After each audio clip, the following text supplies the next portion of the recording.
wa mafunzo ya elimu pamoja na hafla ya uwekaji wa miongozo ya mafunzo. Tayari ameshakagua vitabu mbalimbali ambavyo hivyo vitasaidia katika miongozo ya kuweza kupatikana kile ambacho kimekusudiwa.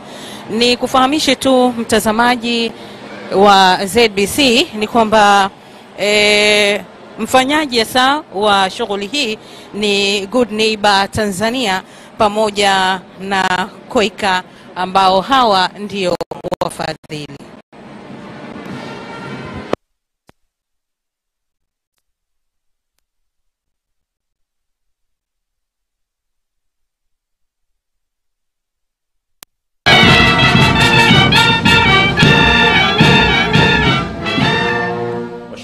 Kabla ya kukaa pamoja na wageni wetu wote waliko kwa jumla, tunaomba tuendelee kusimama kwa ajili ya wimbo wa taifa wa Zanzibar, wimbo wa taifa wa Tanzania pamoja na wimbo wa Jumuiya ya Afrika Mashariki.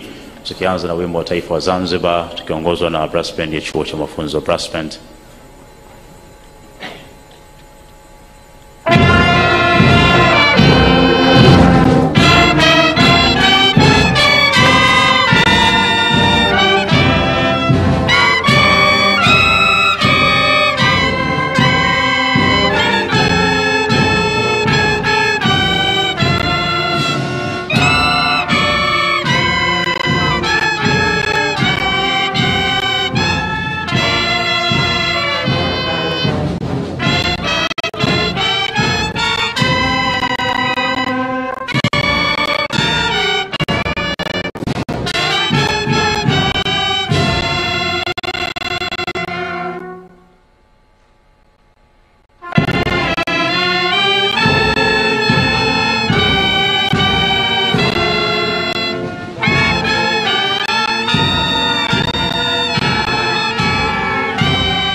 na ZBC baada ya Rais wa Zanzibar na mwenyekiti wa Baraza la Mapinduzi Dr. Hussein Ali Mwinyi kupokea nyimbo hizo za taifa, ukiwemo wimbo wa taifa wa Zanzibar, wa Tanzania pamoja na ule wa Afrika Mashariki.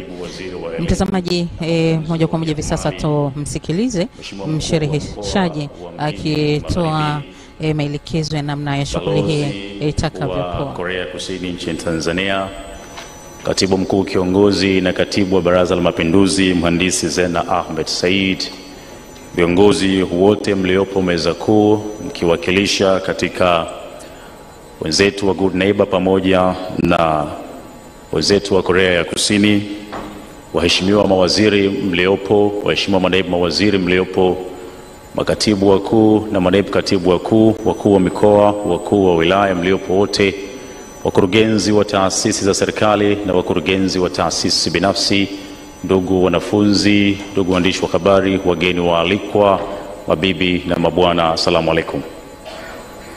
Mheshimiwa Rais, kwa ruhusa yako naomba nisome utaratibu wa shughuli hii. Baada ya kufika katika eneo hili, ulifanya zoezi muhimu sana hapo nje la kutazama maonesho muhimu ambayo yanakwenda sambamba kabisa na shughuli yetu hii. Lakini Mheshimiwa, baada ya kufika hapa sasa tunayo awamu nyingine ya shughuli yetu hii, ambazo tunazo shughuli kadhaa tutazifanya katika ukumbi huu. Tutafungua katika eneo hili kwa dua, lakini pia baada ya hapo tutakuwa tuna utambulisho kwa wenzetu ambao tumewaalika katika shughuli hii kutokana na makundi yaliyopo, lakini pia na kwa nafasi zao. Baada ya hapo Mheshimiwa Rais, tutakuwa tuna maelezo juu ya wafadhili na wadhamini wa programu hii ambayo hapa nchini kwetu imekuja kwa lengo la kuinua ufaulu wa kiwango cha juu ama ubora wa elimu katika kiwango cha elimu ya sekondari. Lakini pia Mheshimiwa, baada ya hapo vile vile tutakuwa tuna maelezo kutoka kwa wenzetu wa Good Neighbor ambao pia ni sehemu kubwa inayofanikisha katika programu hii muhimu sana. Vile vile tutakuwa tuna maelezo kutoka kwa balozi wa Korea Kusini nchini Tanzania. Lakini pia baada ya hapo tutamwalika Mheshimiwa Waziri wa Elimu na Mafunzo ya Mali Zanzibar, Mheshimiwa Mohammed Musa, azungumze kwa nafasi yake na kwa vile hasa programu hii imekuja katika sekta hii ya elimu. Baada ya hapo Mheshimiwa, tutakuwa na nafasi na muda mzuri wa kukusikiliza wewe, hotuba yako ambayo leo umetuandalia. Lakini pia Mheshimiwa, tutakuwa tuna matukio katikati ya hapo, ni mafupi sana, ambayo tutayaeleza wakati wake utakapofika. Na mwisho kabisa Mheshimiwa, tutaomba uridhie tukukabidhi huo utaratibu wa mwongozo wa programu hii utakavyofanyika. Na mwisho kabisa tutamaliza shughuli yetu hii kwa kupiga picha za kumbukumbu ili kuweka historia nzuri ya tukio letu hili ndani ya taifa hili la Zanzibar. Baada ya utangulizi huo Mheshimiwa, leo tutafanya kidogo surprise fupi sana. Tumezoea hapa dua kutoka sehemu muhimu sana, lakini leo msoma dua huyu tutamtoa katika dhamana aliyopewa kutoka kisiwa cha Pemba, na pia kwake vile vile ni surprise.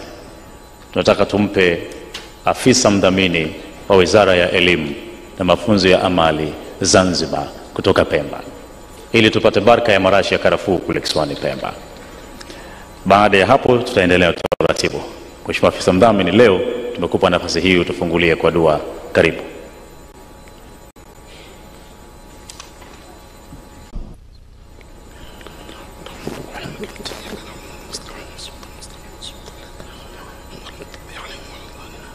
Bismillahirrahmanirrahim.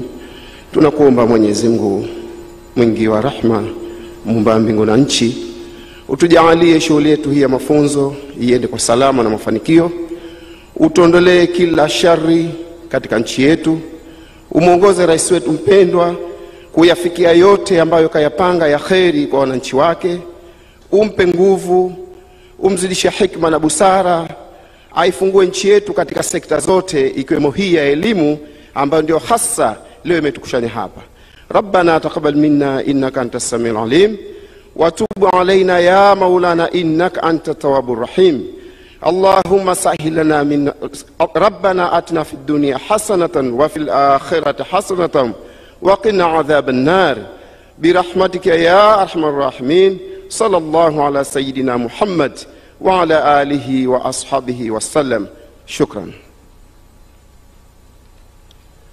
Asante, jazakumullahu khair. Afisa mdhamini, Mheshimiwa, mara hii basi kwa dua hii tutavuna karafuu nyingi sana na inshallah itaongezeka. Naomba sasa nitumie nafasi hii nimkaribishe sasa Bwana John ili aje atupe utambulisho wa wageni ambao tunao katika siku ya leo hapa kutokana na nafasi zao na mwaliko ambao pia wameutoa. John, tafadhali karibu ili utupe utambulisho huo.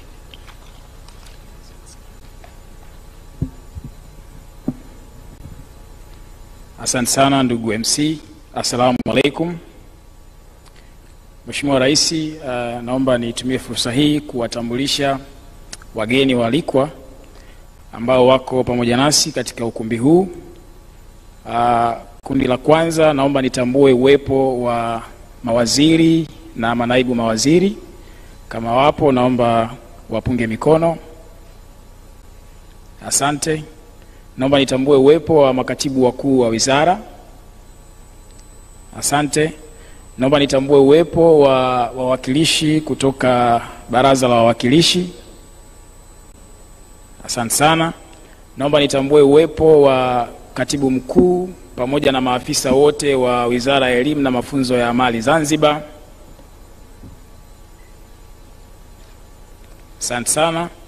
Naomba nitambue uwepo wa viongozi wa dini walioko pamoja nasi. Asante sana. Naomba nitambue uwepo wa wakuu wa mikoa pamoja na wakuu wa wilaya na makatibu tawala ambao wako mahali hapa. Asante sana. Naomba nitambue uwepo wa waratibu wa vituo vya walimu pamoja na vituo vya sayansi na ubunifu ambao wako mahali hapa. Asante. Naomba nitambue uwepo wa wawakilishi wa mashirika yasiyo ya kiserikali. Asante. Naomba nitambue uwepo wa watumishi kutoka shirika la Good Neighbors Tanzania. Asante sana. Naomba nitambue uwepo wa master trainers. Master trainers hawa ni waliosaidia kutengeneza zile module na guides ambazo mwisho wa siku zitaenda kutumika kutoa mafunzo kwa walimu pamoja na kamati za skuli nchi nzima. Asanteni sana. Naomba nitambue uwepo wa mshauri wa mradi, yani consultant kutoka Capital Survey. Asante sana. Naomba nitambue uwepo wa resource teachers au resource trainers. Hawa ni rasilimali muhimu ambayo itaenda kuwa train walimu wote nchi nzima kwenye moduli mbalimbali. Hawa ni wawakilishi wao. Jumla wako resource trainers 136, lakini hawa ni wawakilishi. Asante sana. Naomba nitambue uwepo wa wakuu wa skuli walioko mahali hapa. Asante. Pia kuna walimu wanaowakilisha yale masomo matano ambayo ndio tunayoyalenga, walimu wa skuli. Asante sana. Naomba nitambue uwepo wa wawakilishi wa wanafunzi. Wanafunzi, naomba msimame. Asante sana. Naomba nitambue uwepo wa mwakilishi kutoka Maktaba ya Taifa. Yafika. Na mwisho naomba nitambue uwepo wa waandishi wa habari. Asante sana. Asante sana Bwana John kwa utambulisho huu, na sasa tumejuana kwa ujumla wetu. Mheshimiwa, sasa naomba nimkaribishe Country Director of Korean International Cooperation Agency maarufu kama KOICA. Lakini kabla ya kumkaribisha yeye, tutakuwa tuna utaratibu hapa Mheshimiwa. Tuna video zetu fupi sana ambazo inatubidi tutazame, halafu baada ya kutazama video hiyo ndio tutampa nafasi mkurugenzi huyu aje azungumze hapa. Na vile vile katika kitendo kitakachofuata baada ya hicho ambapo atakuja kuzungumza pia mkurugenzi wa Good Neighbor, lakini pia yeye sasa atazungumza kwanza, alafu ndio itakuja video. Hii ya kwanza itaanza video kwanza, alafu ndio itakuja hotuba. Naomba basi tutumie dakika fupi ili kutazama video hii, alafu tumkaribishe mzungumzaji. the world's poorest countries. International development served as the foundation for growth and development. But now, by sharing Korea's development cooperation experiences, KOICA sows hopes and dreams across the world. KOICA.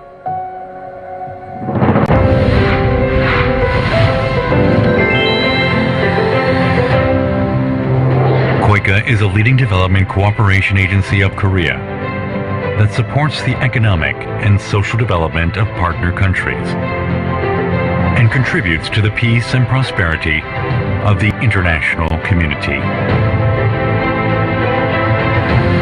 Since its establishment in 1991, KOICA has worked with diverse partners to share Korea's development experience, delivering official development assistance that meets the needs of each partner country. KOICA has continuously expanded its scope of development assistance.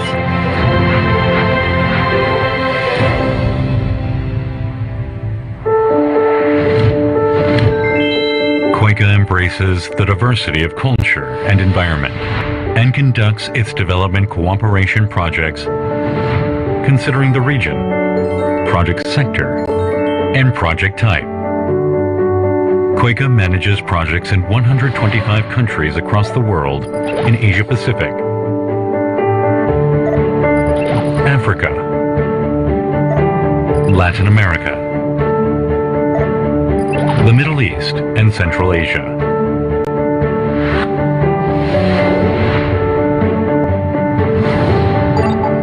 By sector, KOICA focuses on 5 priority sectors, along with cross-cutting issues.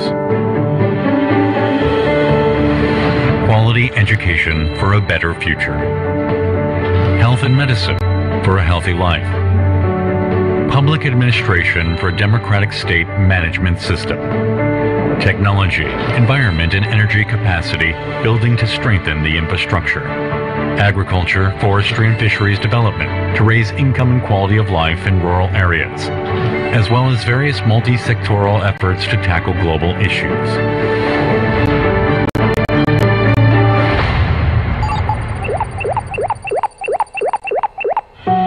Also, partner country-specific projects that meet the need of partner countries. Global human resource development projects to nurture Korean citizens into global leaders. Development innovation programs that converge new technologies and ideas. Fellowship programs for nurturing talent to lead the future of partner countries. Multilateral cooperation with international organizations to solve global issues together. Humanitarian assistance and disaster relief to overcome global disasters and crises. Public-private partnership programs where diverse sectors participate. Global Disease Eradication Fund to prevent and eradicate diseases. Through such projects, KOICA strives to realize people, peace, prosperity, and planet-centered values. By doing so, KOICA contributes to achieving the Sustainable Development Goals. KOICA will continue to communicate with diverse partners closely to collaborate and build the global community in prosperity and peace together. Through cooperation between KOICA and partner countries, we strive toward building trust and interdependence to leave no one behind through people-centered peace and prosperity. KOICA will be in every step toward building a generation of development cooperation for coexistence. Mpenzi mtazamaji, hiyo ni video ya kwanza ambayo ilihusisha kuhusiana na kuanza kwa mafunzo hayo ambapo hivi sasa tayari wameshaenea nchi nzima. Tuendelee kumsikiliza mshirikishaji. To speak with the people now.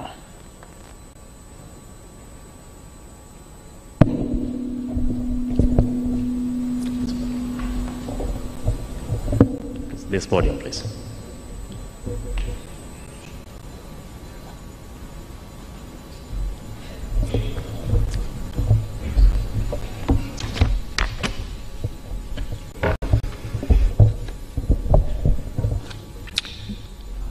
His Excellency Dr. Hussein Ali Umwini, the President of the Revolutionary Government of Zanzibar, His Excellency Dr. Kim Seon-pyo, Ambassador of the Republic of Korea to Tanzania, and distinguished minister and guest today. Salam alaikum.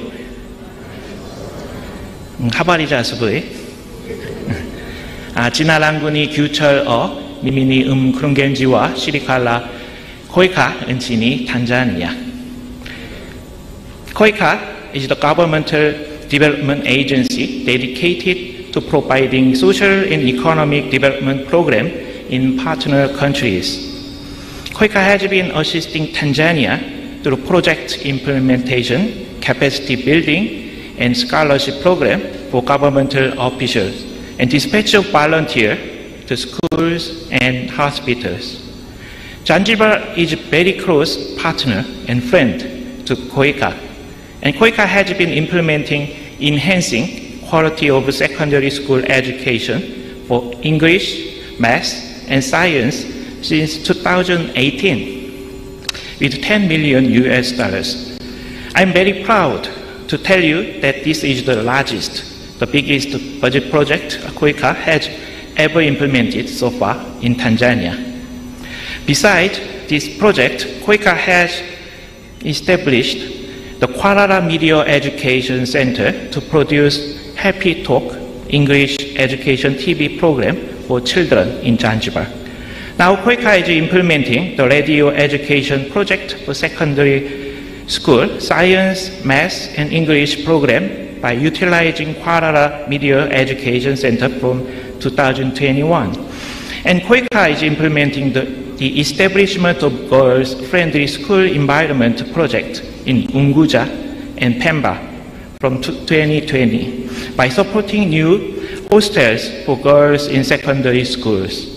KOICA has prioritized on Zanzibar education to provide better and more opportunity for children and youth. KOICA's largest education project is designed to enhance the school's environment through establishment of school laboratories at 10 secondary schools and capacity building for all the secondary schools teachers for science, math, and English. I strongly believe and trust the power of education that enables the sustainable development in Zanzibar. Moreover, science and math are the most crucial subject to prepare students to solve problems in our natural phenomena and engineering and economics. Education, particularly science and math education, will contribute to advancing Zanzibar in natural sciences, engineering, medicine, financing, computer science, and social sciences. Korea was the poorest countries in the world in 1950s and 60s. Education was the only hope to all Koreans to eradicate poverty and get children free from hopeless time. So Korean government invested primary education and secondary education with dedicated teachers for science and math. I can say Korea has developed socially and economically from poverty-stricken country due to the continuing educational investment of Korean government and the sacrifice of parents.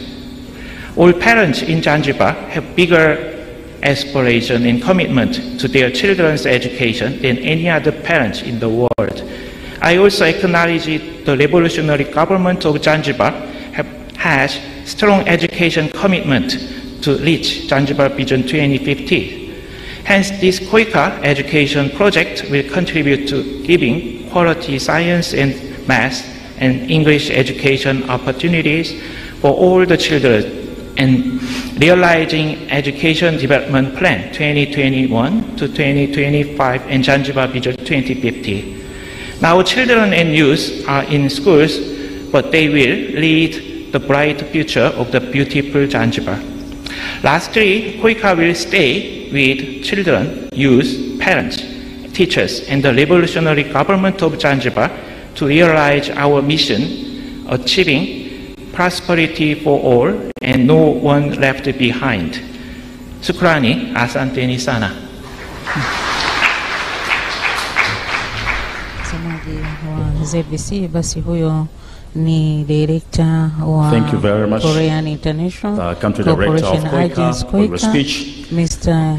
Kyucho hiyo ambaye amezungumzia kuhusiana na swala zima la mradi huu wa kuweza kutoa mafunzo kwa walimu ambao watasomesha sayansi pamoja na kufaidika kwa wanafunzi wa Zanzibar katika swala zima hili la elimu hii ya sayansi, na pia tutajumuisha kama Rais wa Zanzibar na mwenyekiti wa Baraza la Mapinduzi anavyozungumzia kuhusiana na kuhitajika kwa mainjinia ndani ya visiwa hivi vya Zanzibar.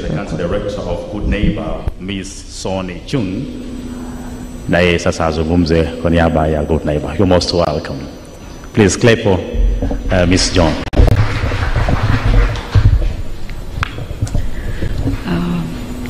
Your Excellency, the Dr. Hussein Omini, the President of Zanzibar, and Madam Laila, the Minister of Education, Zanzibar, and the Ambassador of the Republic of South Korea, Mr. Son Pyo-kim, and the Mr. Gyucher, the Country Director of KOICA, and the representative of regional office and district, and the representative of the research trainers and master trainers and TC coordinators and hub coordinators, and all gentlemen, ladies and gentlemen, thank you for all to coming today. Assalamualaikum. Thank you all for being here today, and it's really a grateful honor to speak to you as we celebrate this ceremony. And also, firstly, I would like to thank you this opportunity to express my gratitude to His Excellency, the President of the Revolutionary Government of Zanzibar, Dr. Hussein Ali Omini, for accepting our invitation as the guest of honor, and Madam Laila, the Minister of Education and Vocational Training, Dr. Laila. Thank you for your great support in holding this ceremony and the successful implementation of the project. Thanks also to the VIP guest, Ambassador of Representative of South Korea, Mr. Son Pyo-kim, for joining this ceremony. I am deeply grateful to the Country Director of KOICA, Mr. Gyucher, for hosting this ceremony and for your great support while the project was being implemented, especially Ms. Song, Deputy Country Director. It would have been hard for us to get here today without your enthusiasm and careful consideration. And we are able to gather and celebrate today because of hard work and commitment of many people from the last year, especially Permanent Secretary of Minister of Education and Vocational Training, Mr. Ali Mohammed, and Mr. Khalid, and Madam Asia, and Madam Maimuna, and also our technical working group, including education experts, and also master trainers, and also research trainers. And finally, I would like to thank you, our bunch of crazy team, Good Neighbors Tanzania staff. I'm grateful that you all work very hard, and I'm very sorry for the past few months when you couldn't go home even during the weekend. But thanks to your great effort and commitment, we are here today to celebrate this ceremony, so please be proud of yourself. And Good Neighbors Tanzania has been working since 2005 to promote human transformation through integrated and holistic commitment by implementing a range of interventions designed to make sure the provision of education environment and sustainable community development in a respectable and effective way. Since 2015, Good Neighbors Tanzania launched various projects in Zanzibar, was able to achieve the project goal thanks to the MOEBT's great support and willingness to cooperate during the implementation. Today is a very unique day, and I am very proud to launch the competence-based inset MSc training. Through this project, more than 1,500 math, English, science teachers in Zanzibar Secondary School will be trained to enhance the learner-centered teaching and learning by providing them the opportunity to practice the competence-based curriculum, which is introduced in Zanzibar for the first time. I am also pleased to dedicate 17 teacher training modules, handbooks, and supplementary training materials for teacher training to Zanzibar government, and developed by over the 5 experts, master trainers, professors, and MOEBT's officers over the past few months since 2021. Through this project, we will also focus on improving teaching and learning environment by equipping 10 teacher centers and raising awareness of community engagement to address many of the challenges we face, particularly on school management and operation, by identifying key role of community members in designing, monitoring, providing solutions, and raising awareness of education importance, especially for SMC members. Community development is all about working together. And in that regard, Good Neighbor Tanzania will continue to cooperate with the Ministry of Education and Vocational Training to enhance the quality of education in Zanzibar. Lastly, let me introduce one of famous African proverb. If you want to go quickly, go alone. If you want to go far, go together. Ikiwa unataka kuenda haraka, nenda peke yako. Ikiwa unataka kuenda mbali, nenda pamoja. And thank you again, and I wish you all nothing but success. Asante sana. And let us introduce a video that briefly introduces the project implementation. I hope you enjoy it. Thank you.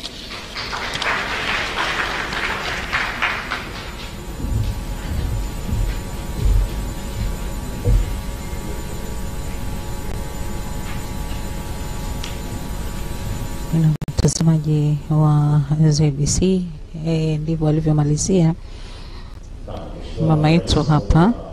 Ukiwa unataka kwenda peke yako basi nenda haraka, lakini ukiwa unataka kwa pamoja basi lazima kuwepo na mashirikiano. Tumsikilize mshirikishaji. Na hii mheshimiwa, ile ya kwanza iliyopita ilikuwa ni kwa ajili ya Kwaika, na hii hapa sasa ni kwa ajili ya Good Neighbor. Kwa hivyo tuwe lakini kutofautisha kidogo hapo katika video hizi. Karibuni.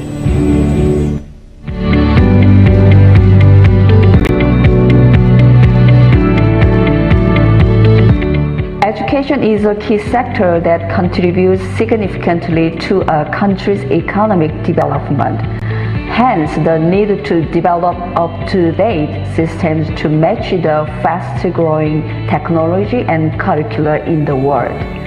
The revolutionary government of Zanzibar aims to improve human resource for accelerated economic growth and is keen to develop the education sector as one of the country's top priorities.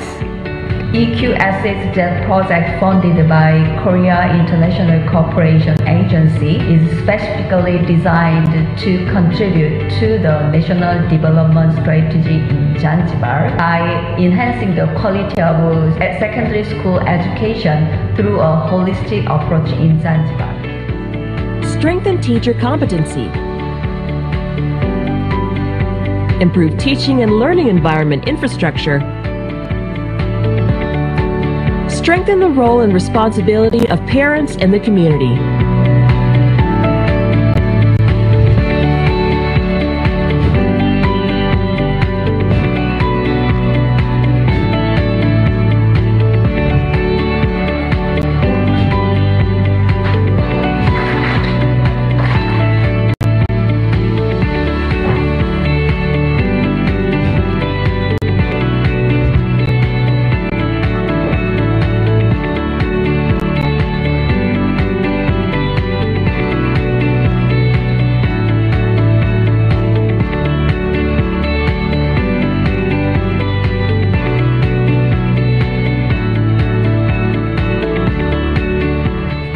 programs to transform teachers from what you call content-based curriculum, which has been the center of Zanzibar education, to what we call competence-based curriculum, focusing on mathematics, science, and English.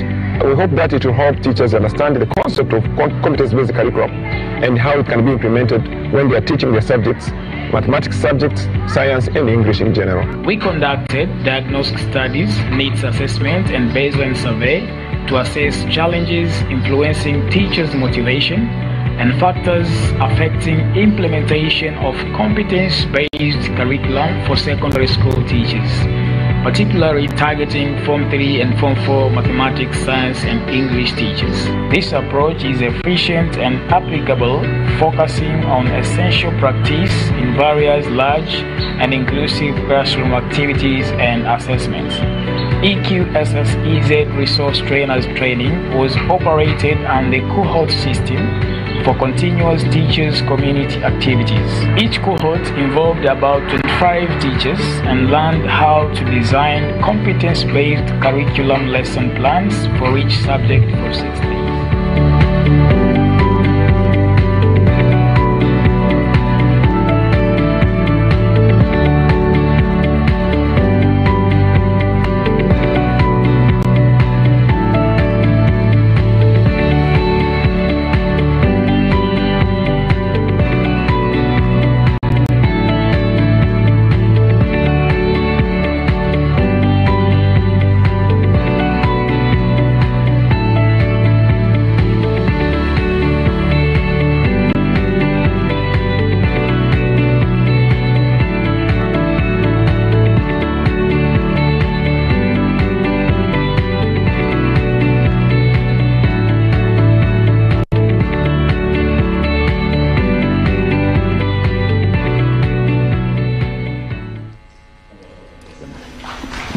Thank you very much. Thank you very much, Ms. Sonejung, for the video and the presentation. It is really interested.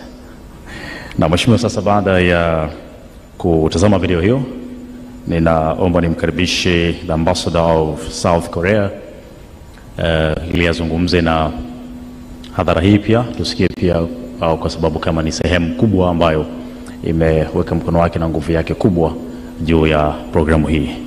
The ambassador of South Korea, please, you most welcome.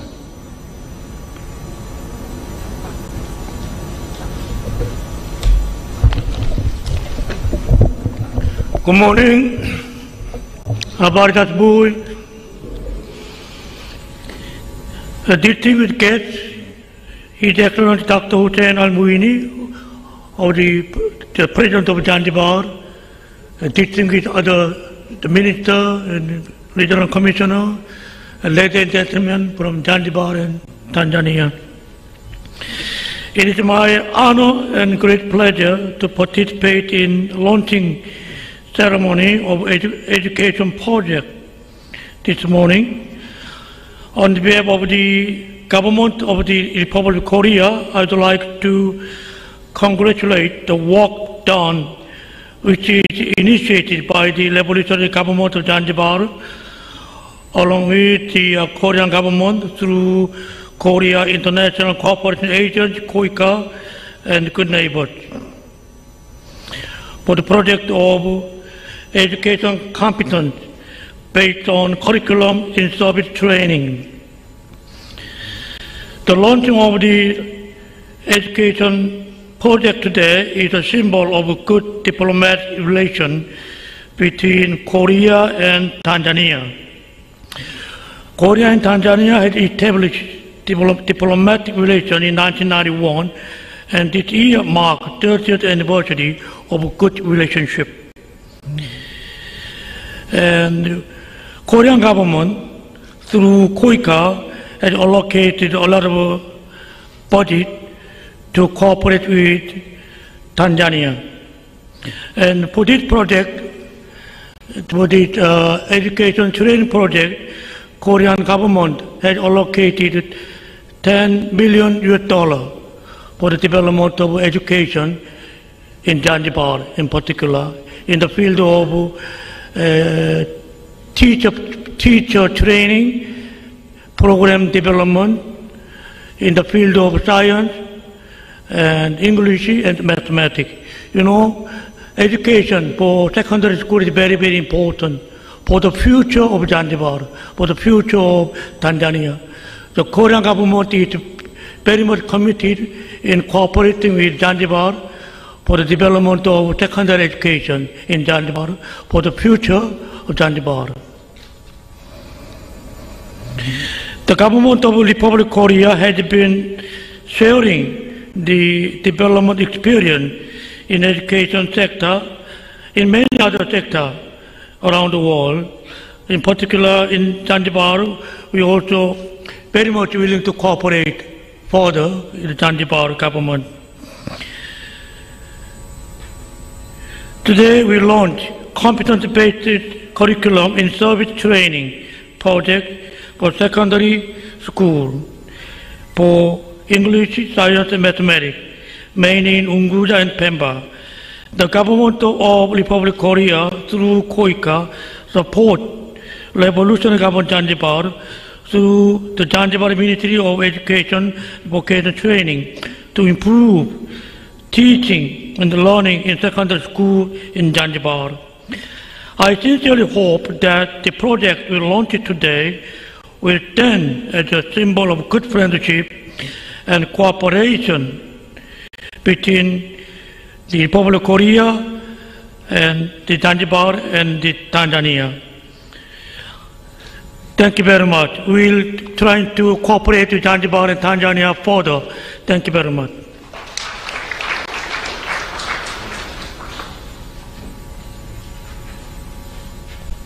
Thank you very much, Ambassador of South Korea balozi wa Tanzania, balozi wa nchini Korea ya Rais wa Zanzibar na mwenyekiti wa Baraza la Mapinduzi Dr. Hussein Mwinyi ambaye ndio mgeni wetu rasmi, na umetumia nafasi hii kumkaribisha Mheshimiwa Mkuu wa Mkoa wa Mjini Magharibi kabla ya kumkaribisha Mheshimiwa Waziri, ili angalau basi naye atoe salamu za mkoa kwa dakika 2, na baadaye yeye atumie nafasi hiyo kumkaribisha Mheshimiwa Waziri, na Mheshimiwa Waziri atamkaribisha Mheshimiwa Rais wetu wa Zanzibar. Mheshimiwa Mkuu wa Mkoa wa Mjini, karibu sana.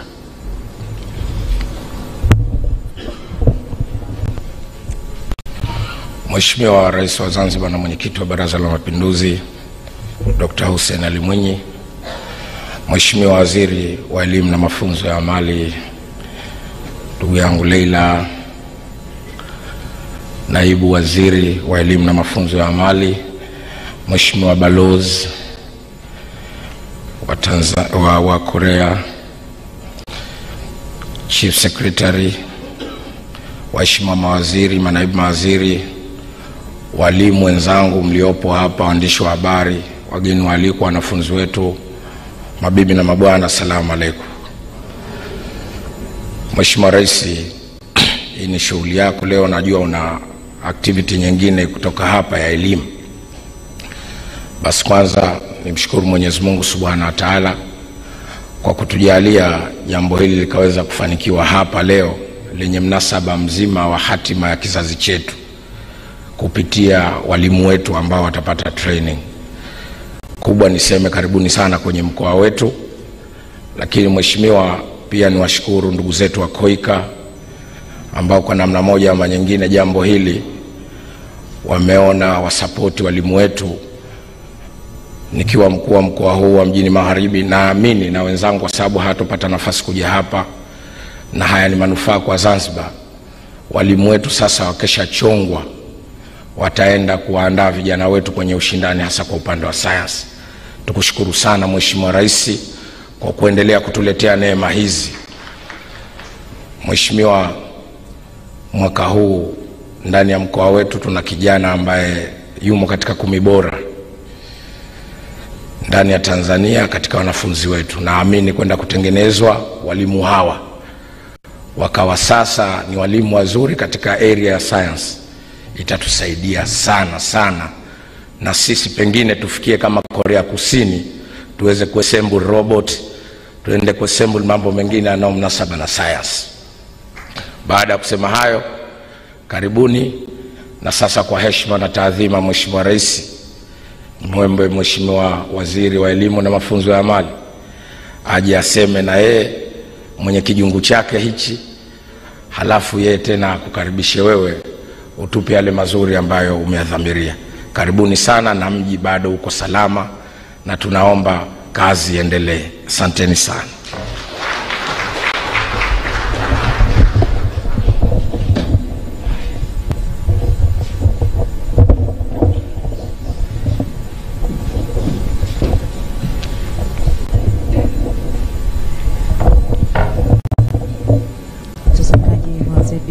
Na hivi sasa basi waziri wa elimu na mafunzo ya amali Mheshimiwa Mohammed Musa ndio amepata nafasi ya kuzungumza. Tumsikilize. Walimu tupo. Asante sana. Mheshimiwa mgeni rasmi Dr. Hussein Ali Mwinyi, Rais wa Zanzibar na mwenyekiti wa Baraza la Mapinduzi, Mheshimiwa Balozi wa Korea Kusini, Mheshimiwa Kim, Mkurugenzi mkuu wa shirika la KOICA Tanzania, Mheshimiwa Katibu Mkuu Kiongozi Mhandisi Zena, Mheshimiwa Mkuu wa Mkoa wa Mjini kakaangu Idrisa Kitwana, Mheshimiwa Naibu Waziri wa Elimu, waheshimiwa mawaziri wote tuliopo katika hadhara hii, namuona Mheshimiwa Hamza na Mheshimiwa Rahma, waheshimiwa wakuu wa mikoa wote tuliopo, namuona Mheshimiwa Ayubu na Mheshimiwa wa Kusini, mkoa wa Kusini, waheshimiwa wawakilishi wa Baraza la Wawakilishi, ndugu kwa katibu wakuu tuliopo wote hapa tukiongozwa na Katibu Mkuu wa Wizara ya Elimu na Mafunzo ya Amali, wawakilishi wa shirika la misaada la KOICA na Good Neighbors ambao tuko hapa, viongozi mbalimbali wa chama na serikali, namuona mwenyekiti wetu hapa wa Chama cha Mapinduzi CCM wa wilaya, wadau wote wa elimu tuliopo hapa, ndugu wageni waalikwa, walimu na wanafunzi na waandishi wa habari, asalamu alaykum. Mheshimiwa mgeni rasmi, niungane na walionitangulia kwanza kumshukuru Mwenyezi Mungu, muumba wa mbingu na ardhi na vyote vilivyomo ndani yake, kwa kutujalia uzima wa afya njema tukaweza kuwepo hapa leo katika shughuli hii ya uzinduzi wa mafunzo ya walimu wa science, hisabati na Kiingereza katika visiwa vyetu vya Zanzibar. Mheshimiwa Rais, pili ni kushukuru wewe binafsi pamoja na shughuli nyingi ulizonazo, lakini ulikubali ombi letu hili la kuwa mgeni rasmi katika kuzindua mafunzo haya kwa walimu wetu hawa wa science kidato cha 3 na kidato cha 4. Tunajua leo ni siku ambayo tumeitumia watu wa elimu yote kwako. Asubuhi uko na sisi katika mafunzo haya, lakini mchana pia utakuwa na sisi katika kuwapongeza vijana wetu wa kidato cha 6 na kidato cha 4 ambao walifanya vizuri katika matokeo yao ya taifa. Tunakushukuru sana Mheshimiwa Rais na tunasema asante sana. Mheshimiwa Rais, pia niwashukuru KOICA na wahisani wote wanaunga mkono jitihada za serikali katika kuendeleza sekta ya elimu. KOICA wamekuwa mstari wa mbele. Wewe mwenyewe Mheshimiwa Rais ni shuhuda, kipindi cha ziara chako hichi wakati tuko Tumbatu tulienda kuweka jiwe la msingi katika maabara za kisayansi 10 ambazo shirika hili la KOICA mbali na mafunzo ambayo wanatoa kwa walimu wetu nchi nzima, lakini wanatujengea, wanatuwezesha kitaaluma kwa kujenga maabara katika skuli 10 za visiwa vyetu vya Zanzibar, na ile ambayo uliweka jiwe la msingi ilikuwa inawakilisha na hizo 10 nyingine ambazo ziko katika visiwa vya Unguja na Pemba. Niwashukuru sana na niwaombe tu ndugu zetu hawa, kama ambapo balozi kaahidi hapa ataendelea kutuunga mkono, na sisi tuko tayari kuendeleza mashirikiano haya kwa ajili ya mustakabali mwema wa elimu yetu.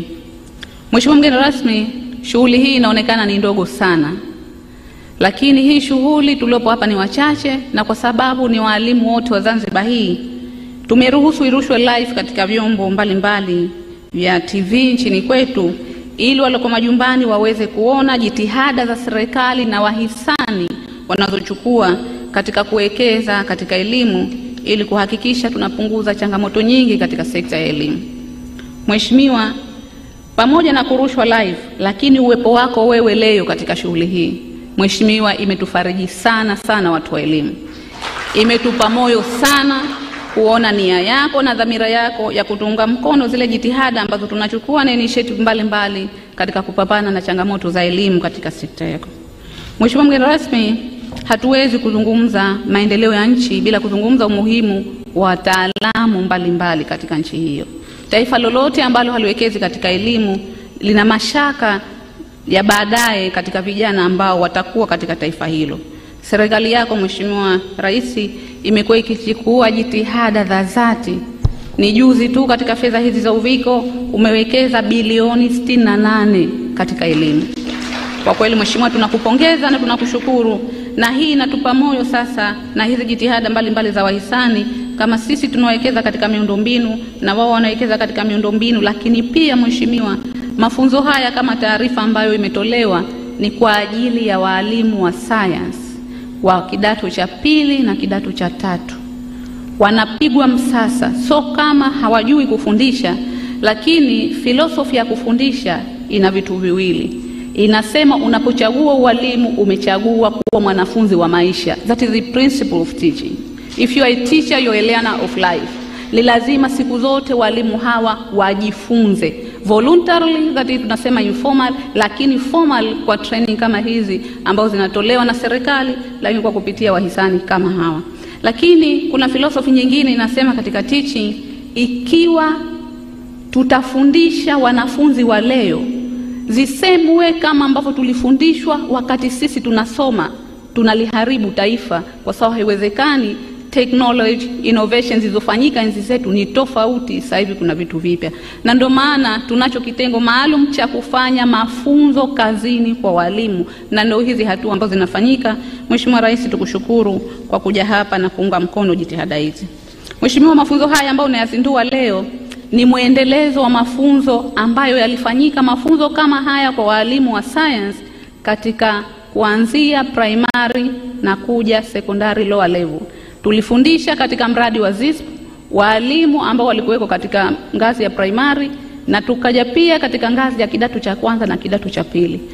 Ile ilikuwa chini ya udhamini wa World Bank, na successful mradi ule umekamilika, utakamilika mwishoni mwa mwaka huu 2023 mwanzoni, na ndio maana sasa tuna extend mradi ule kwa ajili ya wanafunzi wa kidato cha tatu, kwa ajili ya walimu wa kidato 3 na 4, ili kuweka mazingira sasa ya walimu hawa kuwa na uwezo mkubwa katika kufundishwa kwako. Inawezekana Mheshimiwa, matokeo ya kidato cha 6, lakini na kuongezeka kwa ufaulu kwa wanafunzi kila matokeo kila mwaka ni miongoni mwa jitihada hizi ambazo zinachukuliwa na serikali na wahisani mbalimbali katika kukuza ufanisi wa kufundisha na kujifunza kwa wanafunzi na walimu katika shule ya sekondari. Mheshimiwa mgeni rasmi,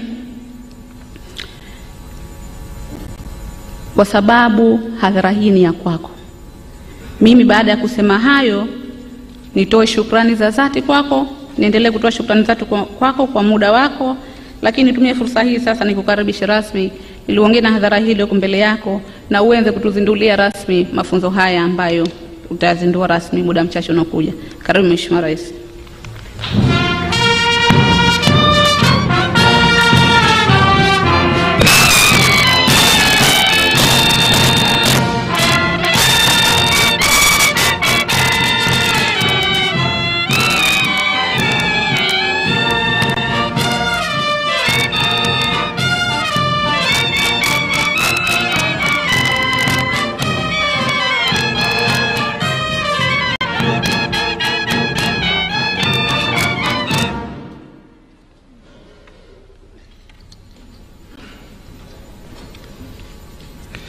Mheshimiwa Leila Mohammed Musa, Waziri wa Elimu na Mafunzo ya Amali,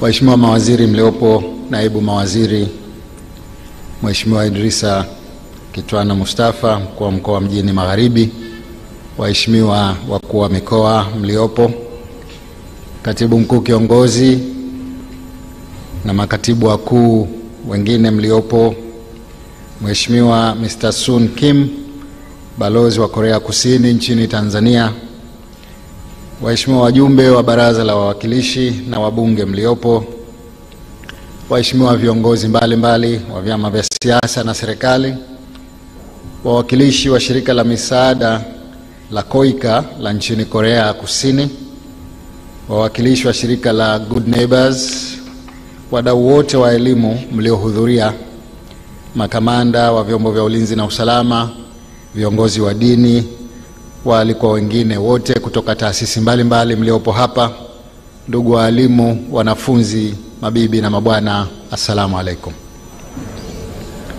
Kwanza kabisa naomba nianze kwa kumshukuru Mwenyezi Mungu mwingi wa rehema kwa kutujalia uzima na afya njema na kutuwezesha kushiriki katika shughuli hii ya leo ya uzinduzi wa mafunzo maalum kwa ajili ya walimu wa sayansi, hisabati na Kiingereza.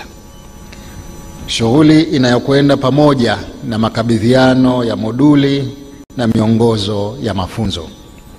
Nachukua fursa hii kwa shukuru wahisani wetu kutoka Korea Kusini kupitia shirika la misaada la nchi hiyo KOICA, wakiongozwa na balozi wao Mr. Sun Kim, kwa ushirikiano wao na kuwa nasi leo hii. Aidha, na washukuru washiriki wote wa shughuli hii kwa mahudhurio yenu mazuri. Na ushukuru sana uongozi wa Wizara ya Elimu na Mafunzo ya Amali ukiongozwa na Mheshimiwa Waziri, Naibu Waziri, Katibu Mkuu pamoja na watendaji wote kwa juhudi kubwa wanazozifanya katika utekelezaji wa mpango wa elimu. Kwa niaba ya Serikali ya Mapinduzi ya Zanzibar, napongeza juhudi zinazofanywa na serikali ya watu wa Korea Kusini kwa kuendelea kutunga mkono katika utekelezaji wa mipango yetu ya elimu. Kwa hakika tunauthamini sana ushirikiano huu. Serikali ya Mapinduzi ya Zanzibar inaahidi kuendeleza ushirikiano huu wa kidugu kwa manufaa ya wananchi wa nchi zetu mbili. Ndugu viongozi na washiriki wa mafunzo, mradi huu wa kuimarisha elimu ya sekondari hapa Zanzibar, wa kuwajengea uwezo wa walimu wa masomo ya sayansi, hisabati na Kiingereza, unakwenda sambamba na mikakati ya serikali ya kuhakikisha tunatoa elimu bora inayoendana na mahitaji ya sasa. Elimu ya sayansi na hisabati ina mchango mkubwa katika kufikia malengo yetu hayo. Ni dhahiri kuwa katika kufikia malengo hayo ni lazima mikakati imara ya kuinua ufaulu wa masomo ya sayansi na hisabati sambamba na uwezo katika lugha ya Kiingereza kwa wanafunzi wetu uimarishwe.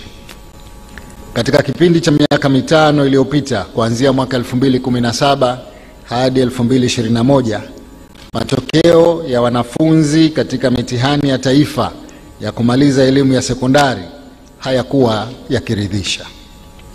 Kwa wastani, 33% ya wanafunzi kila mwaka wanakosa vyeti, na wengi wao ni wale wanaosoma masomo ya sayansi. Ufaulu mdogo wa wanafunzi hasa katika masomo ya sayansi na hisabati unachangiwa kwa kiasi kikubwa na uhaba wa walimu wenye sifa, uhaba wa maabara katika skuli zetu za sekondari, na pia uhaba mbalimbali vya kufundishia na kujifunzia kwa vitendo. Hatuwezi kuacha hali hii iendelee, hasa katika ulimwengu wa sasa, na hivyo ni lazima tuwe na mipango na mikakati ya kukabiliana nayo. Hii inatokana na mchango mkubwa wa nyanja hii ya sayansi katika maendeleo ya nchi yoyote ile duniani. Huwezi kupata mafanikio ya viwanda, uchimbaji wa mafuta na gesi, teknolojia ya habari na mawasiliano, uchumi wa bluu, pamoja na kufikia dhamira yetu ya kuimarisha huduma za afya bila kuwa na wataalamu katika nyanja ya sayansi. Hivyo mikakati madhubuti inahitajika, ikiwemo matayarisho ya walimu na upatikanaji wa vifaa vya kujifunzia na kufundishia, ili kuwatayarisha vijana wetu wawe wataalamu wa fani mbalimbali kwa maendeleo ya nchi yetu. Haya lazima yaendane na kuongeza idadi ya walimu ili kupunguza uhaba uliopo na ujenzi wa miundombinu yakiwemo majengo ya skuli kwa lengo la kuondokana na changamoto ya idadi kubwa ya wanafunzi madarasani. Yote hayo serikali inayafanyia kazi sambamba na kuzingatia maslahi ya walimu. Ndugu viongozi na washirika wa mafunzo, serikali itaendelea kushirikiana na washirika mbalimbali wa maendeleo ili kuhakikisha changamoto zinazoathiri ufaulu wa masomo ya sayansi zinapatiwa ufumbuzi kwa kuwajengea walimu uwezo zaidi wa ufundishaji wa masomo hayo na pia kujenga maabara za sayansi na kuzipatia vifaa.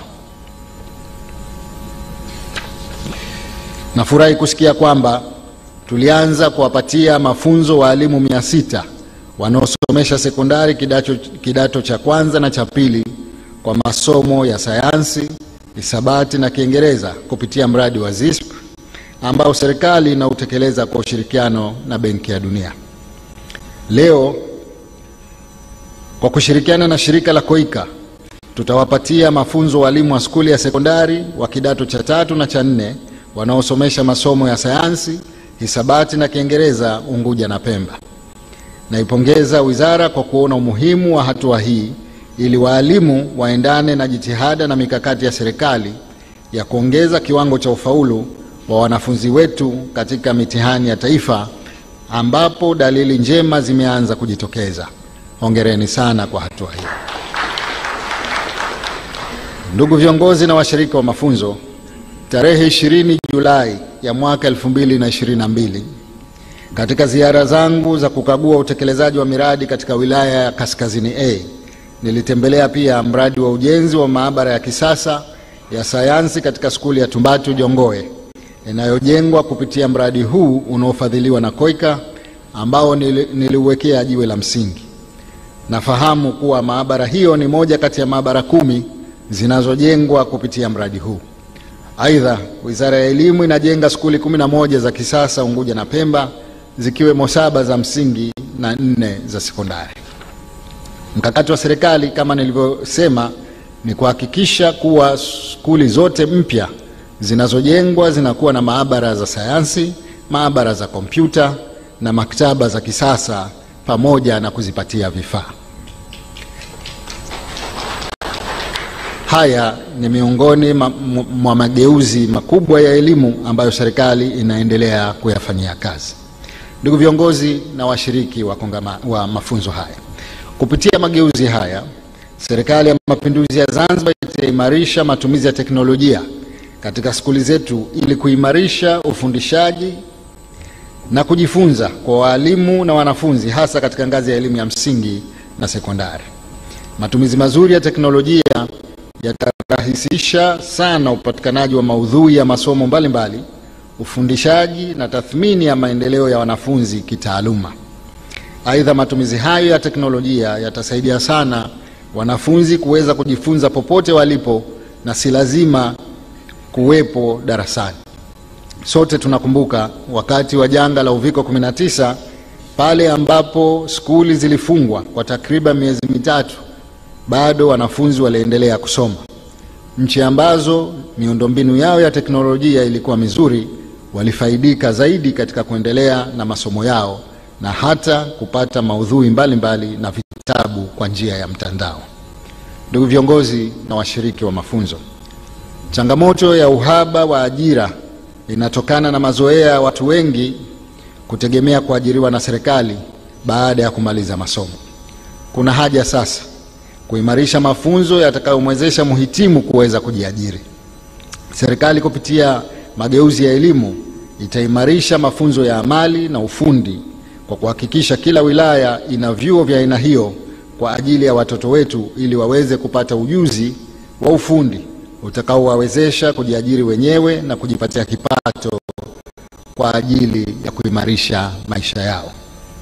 Ndugu viongozi na washirika wa mafunzo, katika dira ya maendeleo ya Zanzibar ya mwaka 2050 tumeweka mkazo mkubwa katika kuelimisha wananchi wetu kwa kuwapatia utaalamu wa fani mbalimbali unaohitajika katika kuiletea maendeleo Zanzibar na Tanzania kwa ujumla.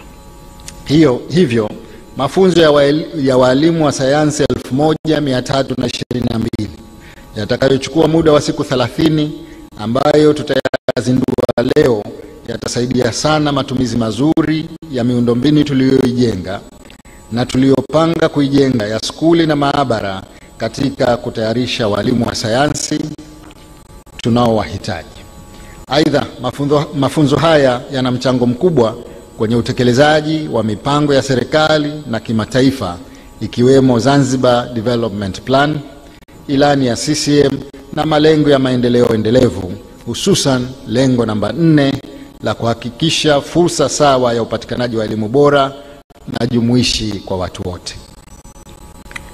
Mbali na mafunzo ya walimu hawa, serikali imetangaza ajira za walimu watakaoajiriwa hivi karibuni, wakiwemo walimu 387 wa masomo ya sayansi na hisabati. Binafsi nafarijika sana kuona wadau wa maendeleo wakisaidia utekelezaji wa miradi ya namna hii inayoendana na vipaumbele na mipango ya serikali. Hivyo natoa wito kwa wadau wengine kuiga mfano wa KOICA katika kusaidia maendeleo ya elimu nchini. Natoa wito kwa walimu wote wa skuli za serikali, walengwa wa mafunzo haya, wanaofundisha masomo ya hisabati, sayansi na Kiingereza, kushiriki kikamilifu katika kuyapokea mafunzo haya na kwenda kuyafanyia kazi wakati wanapofundisha wanafunzi wao madarasani. Kadhalika natoa wito kwa Wizara ya Elimu na Mafunzo ya Amali kupitia idara na taasisi zake kuhakikisha kuwa walimu wote walengwa wa mafunzo haya wanashiriki na fatilieni utekelezaji wanaporejea kwenye skuli zao. Aidha, wizara ihakikishe mafunzo kama haya yanaendelea kufanyika mara kwa mara kupitia vituo vyetu vya mafunzo ya walimu kazini, yani teacher centers, ambavyo vipo katika wilaya za Unguja na Pemba. Ndugu viongozi na washirika wa mafunzo, kwa miaka mingi sasa mfumo wa utoaji elimu hapa Zanzibar ni shirikishi, ambapo wadau mbalimbali wa elimu wakiwemo jamii, asasi za kiraia, sekta binafsi na mashirika ya kimataifa wanashirikiana kikamilifu na serikali katika kutatua changamoto za elimu nchini. Aidha, ushirikiano huo umekuwa nguzo muhimu katika kuandaa na kutekeleza mipango mbalimbali na maendeleo ya elimu. Hivyo, serikali ninayoiongoza itaendelea kuweka juhudi za makusudi katika kuhakikisha kuwa inadumisha ushirikiano huo kwa wadau wote ili elimu inayotolewa hapa Zanzibar katika ngazi zote izidi kuwa bora zaidi. Ndugu viongozi na ndugu washiriki wa mafunzo, napenda nichukue fursa hii kuwashukuru KOICA, Good Neighbors na washirika wenzao wa maendeleo katika kutekeleza na kufanikisha mradi huu muhimu wa mafunzo ya walimu tutakayoyazindua leo hii. Kwa hakika kufanikiwa kwake kutachangia kufanikiwa malengo na mipango ya serikali ya kuimarisha upatikanaji wa elimu bora kwa wanafunzi wetu. Kwa mara nyingine nawashukuru sana serikali ya Korea ya Kusini, KOICA na Good Neighbors kwa msaada wao huu mkubwa katika sekta ya elimu.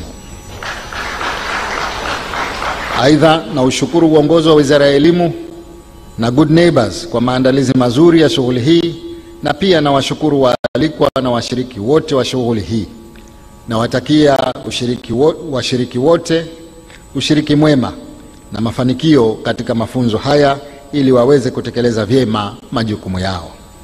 Ndugu viongozi na washiriki wa mafunzo, baada ya kusema haya, sasa napenda nitamke kuwa mafunzo kazini kwa walimu wa skuli za sekondari wanaofundisha masomo ya hisabati, sayansi na Kiingereza, sambamba na makabidhiano ya moduli na miongozi ya mafunzo, imezinduliwa rasmi. Asanteni sana kwa kusikiliza.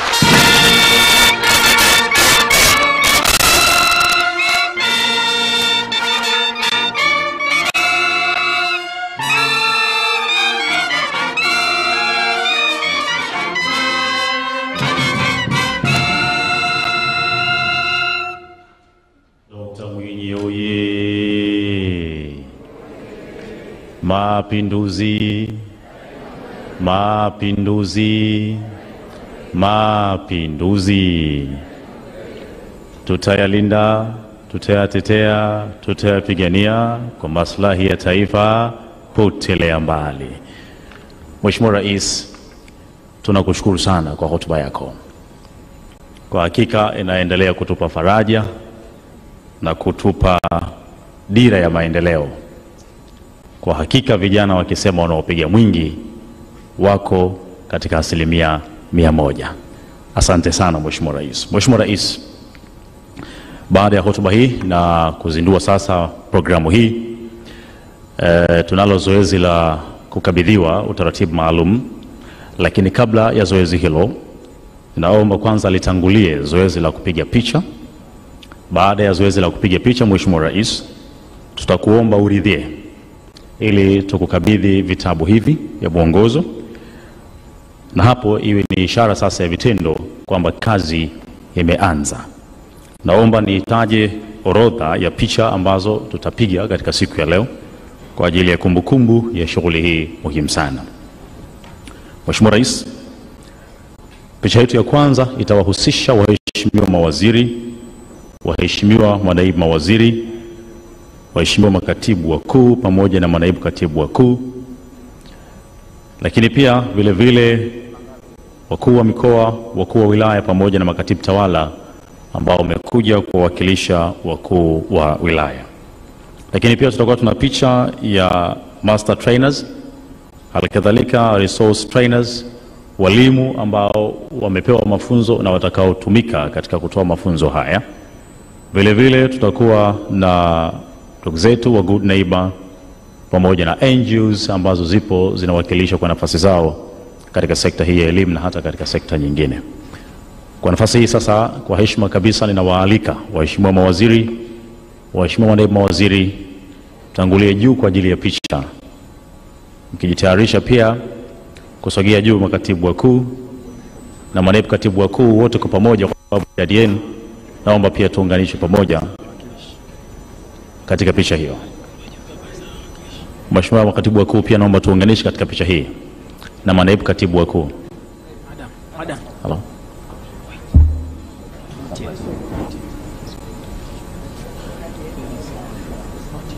Zanzibar, zoezi linalofanyika hivi sasa ni upigaji wa picha, ambapo Rais wa Zanzibar na viongozi mbalimbali waliohudhuria hapa watapata picha pamoja kwa ajili ya kumbukumbu. Lakini tukumbuke tu tayari uzinduzi wa mafunzo ya elimu kazini na uwekaji wa miongozo ya mafunzo tayari umekwisha kufanyika.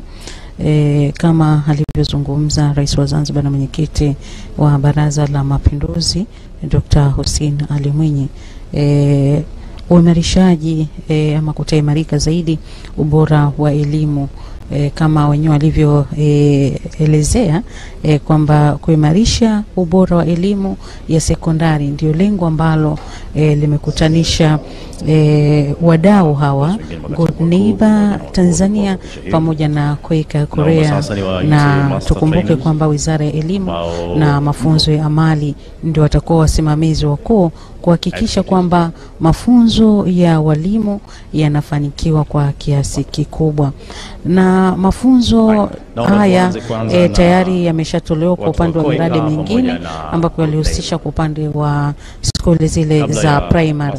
Lakini mafunzo haya yatahusisha kidato cha 3, walimu wa kidato cha 3 na kidato cha 4 ili kuhakikisha kwamba elimu bora inapatikana kwa wanafunzi, bila ya kumnoa yule ambaye anatoa elimu kwa wale wahusika, basi mafanikio hayatapatikana. Lakini serikali hili imelionelea mbali zaidi kwamba ni vizuri sasa kupatiwa mafunzo walimu wa sayansi, ambapo wamejumuishwa walimu wa sayansi, hesabu pamoja na Kiingereza ili kuhakikisha kwamba elimu bora inapatikana katika visiwa hivi vya Zanzibar. Huku kukua kuna mkongojo wa Good Neighbor Tanzania pamoja na KUICA ile ya Korea ya Kusini. Pia Rais wa Zanzibar na mwenyekiti wa Baraza la Mapinduzi Dr. Hussein Ali Mwinyi ameisisitiza Wizara ya Elimu na Mafunzo ya Amali kuhakikisha inawasimamia wale ambao watapatiwa mafunzo kwa maana ya walimu, na vile vile kufuatilia kile ambacho wamepatiwa, je kinaendana na yale ambayo wamesomeshwa ama wameelekezwa. Hicho ndicho ambacho wamesisitiza zaidi. Kama tulivyoona pia kuna miongozo ya mafunzo, kwa maana kuna vitabu mbalimbali tayari vimeshaandaliwa kwa ajili ya kuhakikisha kwamba mafunzo haya yanafanikiwa kwa asilimia zote. Pia tukumbuke tu imeonekana ya kwamba walimu karibu 600 walipatiwa mafunzo kwa upande wa primary, lakini zaidi ya walimu 1000 kwa mradi huu watafanikiwa ama watafaidika na mafunzo haya ya elimu kazini, ambapo tayari ndio yameshazinduliwa na uwekaji wa miongozo hiyo ya mafunzo. Kwa hiyo mafunzo haya yatachukua muda mrefu kuhakikisha kwamba walimu hao wananoleka na watayafanyia kazi yale ambayo wamepatiwa. Lakini pia alizungumzia kuhusiana na changamoto ya uhaba wa ajira, lakini hili amelisimamia vizuri kwamba serikali itaimarisha miundombinu yake kuhakikisha kwamba kila wilaya kuna vyuo vile vya ufundi kwa ajili ya kuondosha hili tatizo la kukosekana kwa ajira kwa walimu ambao wametoka kujifunza na kutaka kuanza kufundisha wanafunzi. Kwa hiyo hivi vyuo vitasaidia kuweza kuhakikisha kwamba hakuna kitakachopotea. Mtazamaji wa ZBC, mafunzo ya walimu haya yamedhaminiwa zaidi na KOICA kutoka Korea ya Kusini, ambao hawa wanashirikiana na Good Neighbor Tanzania pamoja na Wizara ya Elimu na mafunzo ya amali. Na pia kama tulivyomsikia waziri wa elimu na mafunzo ya amali, karibu bilioni 68 zimewekezwa katika elimu. Ndio maana haya yote yamekuwa yakifanyika na jitihada mbalimbali zimekuwa zikichukuliwa kuhakikisha kwamba elimu inaimarika na wanafunzi wanafanya vizuri katika masomo yao. Kama tukumbuke leo Rais wa Zanzibar na mwenyekiti wa Baraza la Mapinduzi Dr. Hussein Ali Mwinyi atakula chakula cha mchana pamoja na wanafunzi ambao wamefanya vizuri wa kidato cha 6 pamoja na kidato cha 4. Tuone ni kwa kiasi gani serikali imeimarisha na kuhakikisha kwamba wanafunzi wanafanya vizuri zaidi. Huu ni mwanzo tu, tunatumai baada ya mafunzo haya ya walimu basi panapo majaliwa wa mwakani wanafunzi watafanya vizuri zaidi ya mwaka huu. Lakini chengine mtazamaji wa ZBC, kama rais alivyozungumza, atahakikisha kwamba anakuza anaongeza zile juhudi na kuunga mkono hawa wahisani pamoja na wafadhili ambao wamejitolea kuhakikisha kwamba wanatoa elimu hii ya sayansi pamoja na hesabu na Kiingereza kukuza. Kwa hiyo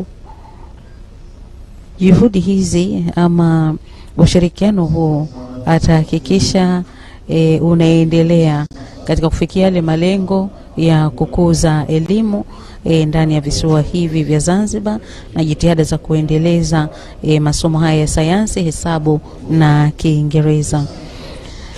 Kama alivyozungumza kwamba wataalamu wanahitajika na mafunzo pia yanahitajika katika kuondoa changamoto hii ya kukosa walimu wa sayansi pamoja na kujenga maabara ya sayansi. Na hivi sasa mtazamaji wa ZBC, Rais wa Zanzibar na mwenyekiti wa Baraza la Mapinduzi Dr. Hussein Ali Mwinyi, tumsikize mshereheshaji. Nguzo ya mafunzo kwa kamati za skuli. Mheshimiwa Rais, kila kitu kimoja au kila programu moja ambayo nimeitaja itakuwa na mwakilishi wake wa kusogeza kitabu hivyo. Tukianza na ndugu Abdullah, naomba tumkabidhi mkurugenzi wa KOICA, ili mkurugenzi wa KOICA mkabidhi balozi, alafu balozi kukabidhi wewe Mheshimiwa Rais.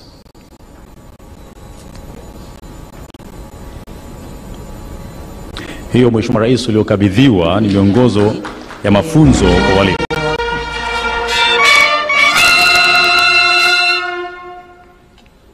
Naam. Sasa ninaomba akabidhiwe Mheshimiwa moduli ya mafunzo kwa walimu.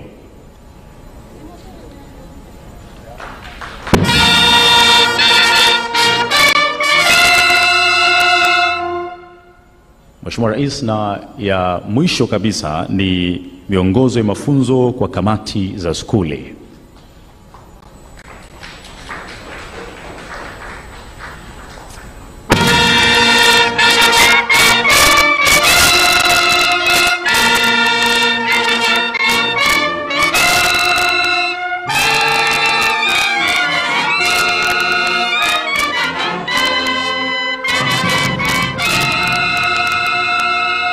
Baada ya hapo Mheshimiwa Rais, ndio tumekamilisha shughuli yetu. Tunakushukuru kwa kutuzindulia programu hii na tunakutakia kila la kheri na asante kwa muda wako.